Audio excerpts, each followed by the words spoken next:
Oh boy, so it's that time of year again, isn't it? You know, this year has been absolutely crazy on my end because, you know, I went from 8,000 subscribers to 22,000 subscribers in just a few months. And, you know, I moved to California and then I came back because, quite frankly, there's not enough El Pollo Loco in the world to make gridlock traffic at 1 a.m. in the morning an okay thing. So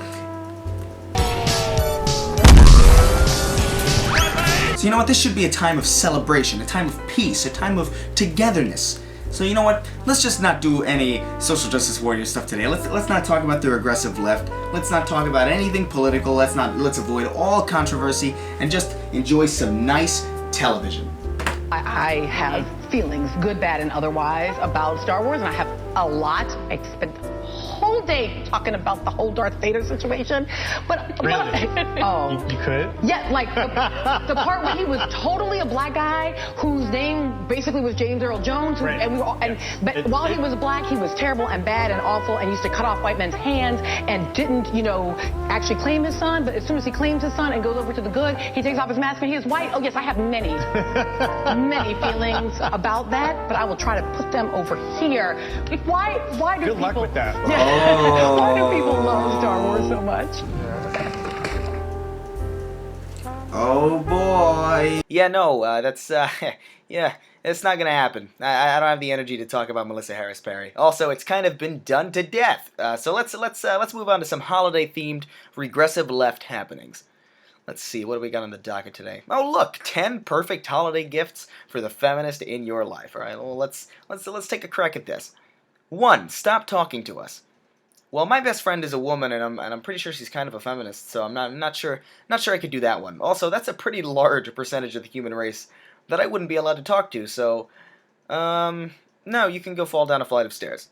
Number 2, stop touching us. All right, I guess that's more plausible than not talking to you, but again, people have relationships, so it's kind of impossible. 3, stop raping us. Wow, just straightforward on that one. Well, I'm not raping you, so I'm not sure how I can stop doing something I've never done and am not doing. That would be like me asking a feminist to stop being so educated.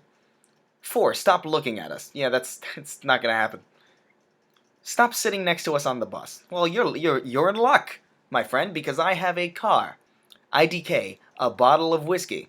Okay, how in the fuck am I supposed to give you whiskey if I can't talk, touch, or look at you? Am I supposed to just wander into the streets of Manhattan with a blindfold, tape over my mouth, with a bottle of Tennessee honey, and just hope that a feminist happens to pass by and understand that it's a gift? How does that work? I also like wine. Oh, you misspelled that. Let me fix it for you. There you go. I fixed it. Kill all men. Well, you know, I'm not all that certain I can get behind the idea of any genocide, what with me being a decent human being and all that, but good luck with that, you know. Lord knows you're women, so you'll probably get half the punishment if you ever went through with it. Give us all your money. Yeah. You see that? You smell that? You hear that? It's equality. And 10 is a new scarf. It's not really all that funny.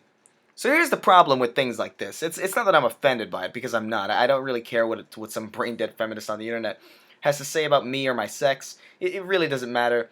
I feel no kindred spirits. I feel no kinship with other men just because we're men. It doesn't work that way, really. So, ultimately, it doesn't matter. The problem with these things, though, is that they're not satire. This isn't some straw man or some Onion article. This is Canada's leading feminist website. It's all 100% genuine feminist opinion. And yet, when people like me say that they're not feminists, everyone is just fucking dumbstruck. They can't believe why I wouldn't identify as a feminist. It's unbelievable to them. Oh, you're not a feminist, so you don't think men and women should be treated equally? Is what's often said. No, I support the idea of equality between men and women. You know what I don't support? Retarded shit like this. And if you still don't understand why I feel the way I do, look at this article. When he says no, denying a woman's sex is rape.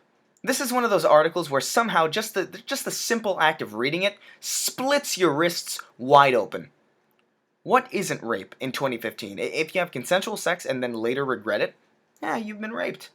If you deny sex, you're a rapist. This is just ridiculous, and it's gotten to the point where I can't tell if it's satire or not. I genuinely can't. I've seen so many ridiculous feminist op-eds that this almost doesn't even faze me. It's par for the course. All right, well, let's not pass any judgments. Let's read further into it. Maybe it is satire. I call it reverse rape, and no, that doesn't mean a woman raping a man, because that can happen. Men can't be raped because men are the oppressors. Now that seems like satire. Like that seems like an extreme point in an article where you say, "Oh, this has to be a joke." But the thing is, that's not really an exaggeration. That's not the most satirical or most extreme part of this article. Many feminists do genuinely believe that you can't be sexist towards men because sexism no longer means prejudice or discrimination based on sex, like the dictionary says. Now it means prejudice plus power because, men are in power, and men in power can't experience sexism because they are in power. This is an actual belief that these people have.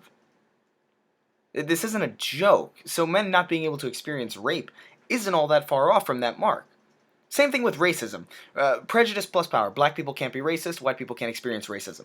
But despite how globally ignorant that statement is, let's just set it aside. I still, upon reading the whole thing, can't really tell if it's a joke or not.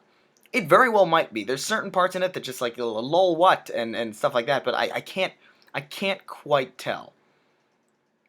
But these are things that you should know fairly quickly. When you hear something like, out of control hand gesture sends Bernie Sanders tumbling off stage, you know it's a joke because it's so absurd that you don't even really ever consider it that it might be true.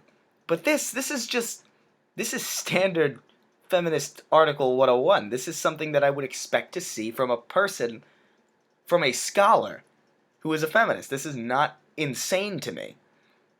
So when I say I'm not a feminist, and when I criticize it, this is why. It's not because I'm sexist. It's not because I'm a misogynist. It's not because I hate women. It's because feminism is kind of a joke now. And it probably always was. The women's rights movement is not feminism. I feel the need to point that out. Those are not the same thing. But, now we're getting into soapboxing. I don't really want to soapbox. I ain't got no more soap. I got to go out Christmas shopping for some more soap so I can soapbox some more. But I'm kind of out of soapboxes right now, so I'll see you guys later. Merry Christmas, happy holidays, happy New Year's. Have a good time. Have a good time.